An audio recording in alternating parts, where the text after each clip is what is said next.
In 1985, oceanographer and Naval Reserve Commanding Officer Robert Ballard stunned the world when he found the Titanic. The real story, though, behind that mission remained a highly classified U.S. government Cold War secret for decades. The good news for all of us this morning, it is a secret no more. So joining us to tell the whole story is Robert Ballard. It's great to have you here. It's nice to be here. This is fascinating. So the headlines are great at the time. We find the Titanic. This is amazing. That was all those sort of a ruse. I mean, you wanted to search for the Titanic, but you couldn't get funding. And so you go to the Navy and you say, hey, let's find the Titanic. And they say, we have a better idea. They wanted you to find 2 nuclear subs from the 60s. Well, actually, we knew where the subs were. What they wanted me to do was to go back and not have the Russians follow me, because we were interested in the nuclear weapons that were on the Scorpion, and also what was the nuclear reactors doing to the environment. So they did not want the world to know that, and so I had to have a cover story. And so this threw them off because, it's great, the Titanic, but that's not really what we want. Well, and I had press aboard that were totally oblivious to what I was doing at the time. I had all sorts of other people on the ship that were not in the room when I was down at the Scorpion. Which is amazing. So you found the Scorpion, you find the submarines, and then you only have 12 days left to find the Titanic. Yes, I had embedded in my team naval intelligence officers, and one who had reported directly to my boss, Admiral Ron Thunman, Vice Admiral Ron Thunman, who said, do my job first, and then this officer next to you will say when you're done. And when he said I was done, I had very little time left. But I'd learned a lot from mapping the Thresher and Scorpion that told me how to find the Titanic. So were you confident, though, that that was enough time? No. And yet you beat the odds. We were down to the very, well, we have the exhibit now at National Geographic that tells that, not only the story, but then I had to go back a second time, and that was the real scary time, because now were they going to follow me? Because we had to go back to not only the Titanic, but to then go inside the Scorpion. Right. And so were you followed? We did our job. You did your job. Yes. You can talk about this now.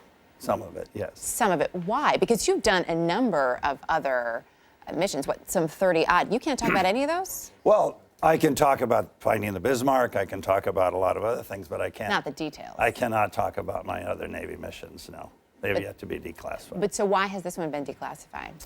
Ask the Navy. Ask because they didn't tell me, and when the phone started ringing, National Geographic called and said, Bob, you didn't tell us this. So that's why we're doing the exhibit, because we're fessing up. So you're fessing up now. I found it really interesting, your reaction to finding the Titanic, because you wanted to find this, and that's a moment of elation. This is what you've been searching for. But your mood quickly changed. Yes, when we found the Titanic, we naturally were very excited. It was a tough job. We got it at scoring the winning goal at the buzzer. But then someone looked up at the clock and said, she sinks in 20 minutes. Because it was 2 in the morning, she sank at 2:20, and we felt embarrassed.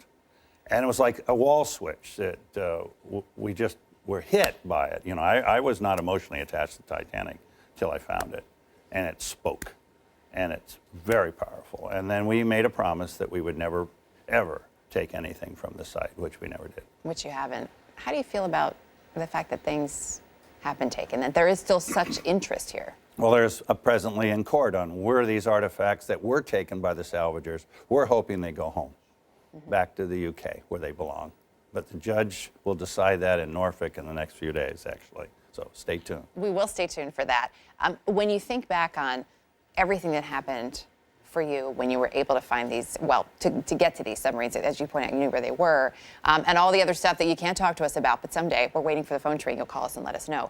It's interesting, too, as we're watching this, as all of this is playing out, when we're at a distinctly different time than we were even just a few years ago when it comes to U.S. relations with Russia. Correct. And it's sort of remarkable to learn about some of these things as we're watching all that play out. How much of that goes through your mind?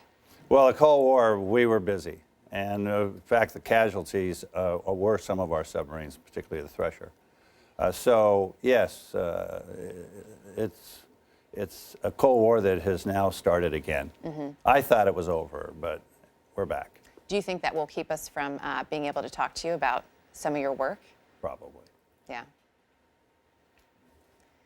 What would you like to see? What would you like to be written about the Titanic? Because people are still so fascinated by it. Well, it was amazing how, to this day, people's fascination, it touches everyone's button. I mean, whether it's the Edwardian era, the stars of the time were the wealthy, the Astors, the Strausses that were on the Titanic.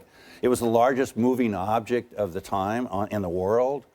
It was so straight out of Hollywood. I mean, just Jim Cameron, who's a good friend, obviously, he was the first one to come to my office after I found the Titanic. Says, I want to do a movie about this. And so the point is that it just affects everybody. Every generation, as we're doing right now with our exhibit at National Geographic, rediscovers the Titanic.